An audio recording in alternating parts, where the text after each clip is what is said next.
spirit of the people that work here, that live here, that belong here, and that participate here cannot be bought.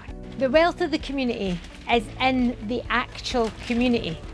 Hiya, I'm Sharon. I'm the manager of Mayfield and Easthouses Development Trust, and we are currently with Phil in our garden.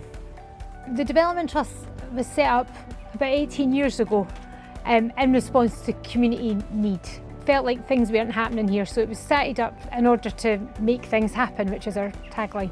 Previously, this was a bowling green that hadn't been used for a very long time. It was boarded up, grass was waist high, and what we've done here is we've nurtured this derelict, scabby space. We've told people that we care, and we've told people that we've worked hard. It doesn't just come to you, and people have seen this grow. They've seen how hard it was. When I first joined, I didn't really know what I was doing. That was when I met Karen and Lou. So they came along, and the very first things planted were 2 barrels that were supplied by Karen and some daffodils that went in the side, and they were very lovely, but very poor looking wee things in such a big space.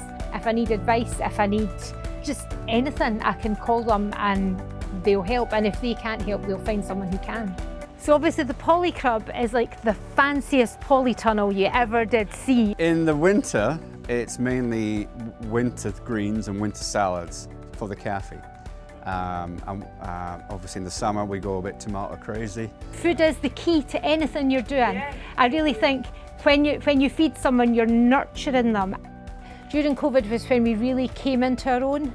So during COVID I was able to work with the local resilience group, and we were delivering hot meals to isolated and elderly members of the community. And I used to say to the volunteers when they were going out, because I'm really namby-pamby about stuff, and I'd be like, remember, you're not delivering mince and tatties. You're delivering a wee bit of care, a wee bit of love, telling them they belong here. I was very aware when we came out of lockdown that these people weren't just suddenly going to be able to afford everything again, and that there was a need for some equitable access to food in some way, and realised it was a pantry that we needed, and it has just been so well received. When I put in the application, I said that we would have, I think it was 75 customers in the first year, and we had like 230. People can shop once a week, and it costs them £3.50 to shop. The difference between us and a food bank is choice. It's a lifeline to some folk, but the laughs that we have, can't tell you what it's about, but there's a lot of humour here, yeah. And it's down to the ladies and gentlemen that work here. If sense of belonging, if empowerment, if connection and reduction in isolation, if they were all given a monetary value, we give 10 times what people give us. We do A, B and C, and we're funded to do A, B and C. But then the funding runs out for A, and we're now funded to do B, C and D, but we still do A. So now we're doing A, B, C and D, and we're only funded for 3.